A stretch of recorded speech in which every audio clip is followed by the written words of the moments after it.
Hello everyone, welcome to our YouTube channel. आज की class में हम क्लास 10th सोशल साइंस के चैप्टर 1 यूरोप में राष्ट्रवाद का उदय, इस चैप्टर के कुछ इम्पॉर्टेंट क्वेश्चंस को सॉल्व करने वाले हैं, जो कि पेपर की दृष्टिकोण से भी बहुत महत्वपूर्ण है और हमारे नॉलेज के लिए भी बहुत इम्पॉर्टेंट हैं। तो आइए स्टार्ट करते हैं क्वेश्चन नंबर 1 से। पहला प्रश्न है, जर्मनी के एकीकरण की आधारशिला किसने तैयार की? जर्मनी के एकीकरण की आधारशिला को किसने रखा? विलियम प्रथम, बिस्मार्क, नेपोलियन बोनापार्ट, नेपोलियन तृतीय। तो इस आधारशिला को रखा था नेपोलियन बोनापार्ट ने। उनके प्रयासों से ही ये सब हो पाया था। फ्रांस की क्रांति का अग्रदूत किसे कहा जाता है? Napoleon, Rousseau, Diderot, Voltaire. France की क्रांति का अग्रदूत कहा जाता है रूसो को। इन्होंने अपना अमूल्य योगदान दिया था।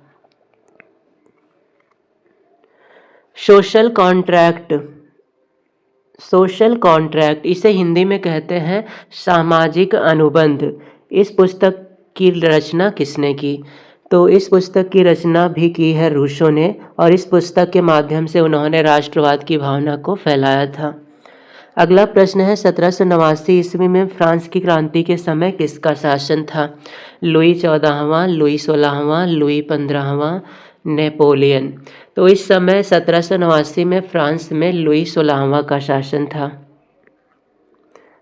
फ्रांस की क्रांति में मुख्य भूमिका किस वर्ग की थी? कृषक वर्ग, कुलीन वर्ग, मध्य वर्ग, मजदूर वर्ग। फ्रांस की क्रांति में मुख्य भूमिका थी मध्य वर्ग की। फ्रांस की क्रांति में सबसे महत्वपूर्ण भूमिका निभाया मध्य वर्ग ने। मॉन्टेस्क्यू ने किस सिद्धांत का प्रतिपादन किया? राजतंत्र, समाजवाद, अधिकार विभाजन या फिर प्रजातंत्र। मॉन्टेस्क्यू ने अधिकार विभाजन या फिर शक्ति विभाजन का सिद्धांत दिया था। इसमें वो चाहते थे कि राजनीतिक सत्ता को विधायिका, कार्यपालिका और न्यायपालिका में विभाजित कर दिया जाए। तो इनके सिद्धांत को मानते हुए कई देशों में व्यवस्था लागू भी की गई थी। बिस्मार्क जर्मनी का चांसलर कब बने? ऑटो ऑन बिस्मार्क जर्मनी के पहले चांसलर थे, और वह चांसलर कब हुए थे, ये हमारा क्वेश्चन है। 1848, 1856, 1860, 1862। बिस्मार्क जर्मनी के चांसलर बने थे 1862 ईस्वी में। द स्पिरिट ऑफ लॉ, ये एक पुस्तक का नाम है। इस पुस्तक के लेखक कौन हैं? Voltaire, Diderot, Montesquieu, Rousseau. The spirit of law नामक पुस्तक के लेखक हैं मॉन्टेस्क्यू। इटली का एकीकरण कब पूरा हुआ था? 1871, 1873, 1876, 1889 ईस्वी। इटली का एकीकरण 1871 ईस्वी में पूरा हुआ था। फ्रांस की क्रांति कब हुई थी? फ्रांस की क्रांति कब हुई थी, इसका तात्पर्य है कब प्रारंभ हुई थी। ये प्रारंभ हुई थी 1789 ईस्वी में, और 1799 ईस्वी तक लगातार कई 4 चरणों में चलती रही, और 4 चरणों के बाद ये जाके पूरी हुई है। यंग इटली सोसाइटी का संस्थापक कौन था? Garibaldi, Bismarck, Cavour, Mazzini. Young Italy society का संस्थापक मेजनी था।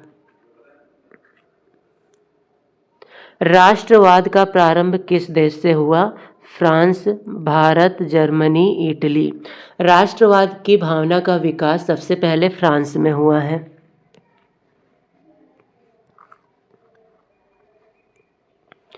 इटली का एकीकरण किसके नेतृत्व में किया गया? Garibaldi, Otto von Bismarck, Napoleon, William प्रथम। इटली का एकीकरण ज्यूसेppe गैरिबाल्डी के नेतृत्व में कंप्लीट हुआ था। ऑप्शन का। पुनर्जागरण का प्रारंभ किस देश से हुआ था? रोम, इटली, ब्रिटेन, अमेरिका। पुनर्जागरण का प्रारंभ इटली से हुआ था, और राष्ट्रवाद का प्रारंभ फ्रांस से हुआ था। 1848 ईस्वी की फ्रांसीसी राज्य क्रांति के फलस्वरूप 1848 ईस्वी की फ्रांसीसी क्रांति के बाद किस तरह के शासन की स्थापना हुई? निरंकुश राजतंत्र, सीमित राजतंत्र, सैन्य शासन, गणतंत्र। 1848 ईस्वी की फ्रांसीसी क्रांति के बाद गणतंत्र की स्थापना हुई थी। ऑप्शन घ इज राइट। फ्रांस में गणतंत्र की घोषणा किस वर्ष हुई? फ्रांस में गणतंत्र की घोषणा कब की गई? 1815 ईस्वी, 1830 ईस्वी, 1848 ईस्वी, 1871 ईस्वी। तो ये घोषणा की गई थी 1848 ईस्वी में। नेपोलियन का संबंध किस देश से था? Germany, Italy, France, England. Napoleon France का था। अगला क्वेश्चन, वियना कांग्रेस के द्वारा फ्रांस में किस वंश के शासकों की पुनर्स्थापना हुई? वियना की जब संधि हुई थी तो उसके बाद फ्रांस में किस वंश के शासकों को फिर से शासन प्रदान कर दिया गया? हैंसबर्ग, ऑरलिया, बूर्बो, जारशाही। तो इसमें से बूर्बो वंश की स्थापना हुई थी वियना की संधि के बाद। किस संधि के द्वारा जर्मनी का एकीकरण पूरा हुआ था? डेनमार्क की संधि, गैस्टीन की संधि, प्राग की संधि, फ्रैंकफर्ट की संधि। तो इनमें से फ्रैंकफर्ट की संधि के बाद जर्मनी का एकीकरण पूरा हुआ था। रक्त और लौह की नीति किसने अपनाई? बिस्मार्क, फ्रेडरिक विलियम चतुर्थ, मेजनी, गैरीबाल्डी। रक्त और लौह की नीति ऑटो वन बिस्मार्क ने अपनाई थी। तो हमारा सही जवाब है ऑप्शन का। नेपोलियन बोनापार्ट की पराजय कब हुई थी? 1814 ईस्वी, 1815 ईस्वी, 1816 ईस्वी, 1817 ईस्वी। नेपोलियन की पराजय हुई थी वाटरलू की युद्ध में, जो कि 1815 में हुआ था। तो 1815 में उसकी पराजय हुई और युद्ध था वाटरलू का। तो युद्ध भी याद रखेंगे, वाटरलू। इस युद्ध के बाद उसकी पराजय हुई थी। वाटरलू का युद्ध बेल्जियम के पास लड़ा गया था, यह भी याद रखेंगे। ऑटो वन बिस्मार्क का संबंध किस देश से था? Italy, Germany, France, Britain. Auto von Bismarck का संबंध जर्मनी से था। निम्नलिखित में से किसे 1871 में जर्मनी का सम्राट घोषित किया गया? 1871 में जर्मनी का सम्राट किसे घोषित किया गया? कैसर विलियम प्रथम, विलियम द्वितीय, फ्रेडरिक विलियम प्रथम, फ्रेडरिक विल्हेम चतुर्थ। तो इसमें से विलियम प्रथम को 1871 में जर्मनी का सम्राट घोषित किया गया। 1789 में फ्रांस में किस प्रकार का राज्य था? असीमित, सीमित, प्रजातंत्र, गणतंत्र। फ्रांस में असीमित राजतंत्र था। सत्ता वर्ग अपनी शक्तियों का दुरुपयोग करते थे, तो इस तरह से वहाँ पर असीमित राजतंत्र था। निम्नलिखित में से कौन सा देश केंद्रीय शक्तियों में सम्मिलित था? ब्रिटेन, फ्रांस, जर्मनी, रूस। विश्व युद्ध के समय सभी देश यूरोप के दो गुटों में बंट गए थे, एक केंद्रीय शक्ति और दूसरा मित्र राज्य। केंद्रीय शक्तियों में जो देश थे वो थे Germany, Austria, Hungary, Ottoman, Bulgaria. और मित्र राज्य में थे रूस, France, Belgium, Britain, Italy, Japan, America. तो ये सब मित्र राज्य में थे। तो अभी हमें केंद्रीय शक्ति बताना है, तो इसमें से जर्मनी ये केंद्रीय शक्तियों में सम्मिलित था।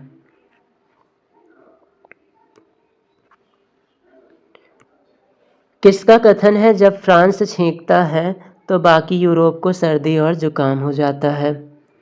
कावुर, बिस्मार्क, मेटरनिख, मेजनी। तो ये वाक्य है मेटरनिख का। मेटरनिख ने ही कहा था जब फ्रांस छींकता है तो बाकी यूरोप को सर्दी और जुकाम हो जाता है। इसका तात्पर्य ये है कि फ्रांस की राजनीतिक व्यवस्था या राजनीतिक प्रभाव पूरे यूरोप में फैला हुआ था। ज्यूसेppe मेजनी द्वारा स्थापित गुप्त संगठन कौन सा था? मेजनी ने किस संगठन की स्थापना की थी? Young Italy, young France, young Prussia, young Germany.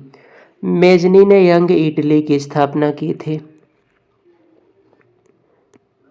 German संस्कृति में वोक्सजिस्ट का क्या आशय है?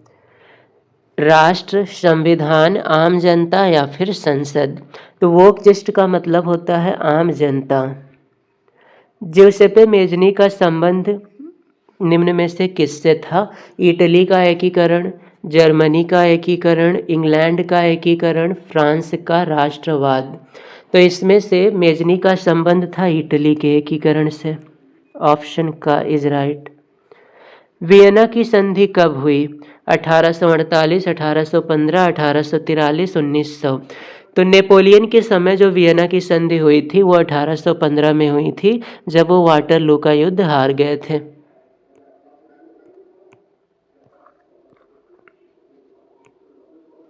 निरंकुशवाद का क्या तात्पर्य है?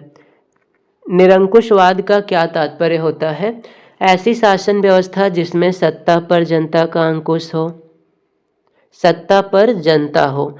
ऐसी शासन व्यवस्था जिसमें सत्ता पर किसी का अंकुश ना हो।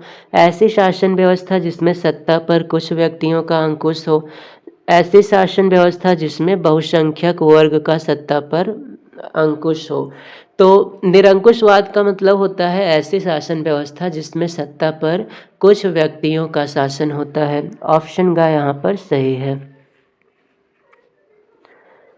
उदारवाद से क्या तात्पर्य है? निजी संपत्ति का अभाव, आर्थिक गतिविधियों पर पाबंदी, कानून के समक्ष समानता, कुछ लोगों के हाथ में शक्ति। कुछ लोगों के हाथ में शक्ति को हम लोग निरंकुशवाद कहते हैं। उदारवाद का मतलब है व्यक्तियों को स्वतंत्रता और कानून के समक्ष समानता, ये होता है उदारवाद। अर्थात व्यक्ति को हर प्रकार की स्वतंत्रता और समानता प्राप्त हो। आखिरी प्रश्न है, 1789 में फ्रांस में राष्ट्रवाद की प्रथम अभिव्यक्ति का क्या परिणाम हुआ? 1789 में जब फ्रांस में राष्ट्रवाद की भावना का विकास हुआ तो उसका परिणाम क्या निकला? फ्रांस की क्रांति, नेपोलियन का उदय, जर्मनी का एकीकरण, निरंकुश राजतंत्र का प्रारंभ। तो राष्ट्रवाद के फलस्वरूप फ्रांस में फ्रांस की क्रांति हुई थी। तो हमारा सही जवाब है ऑप्शन का। तो ये था पहले चैप्टर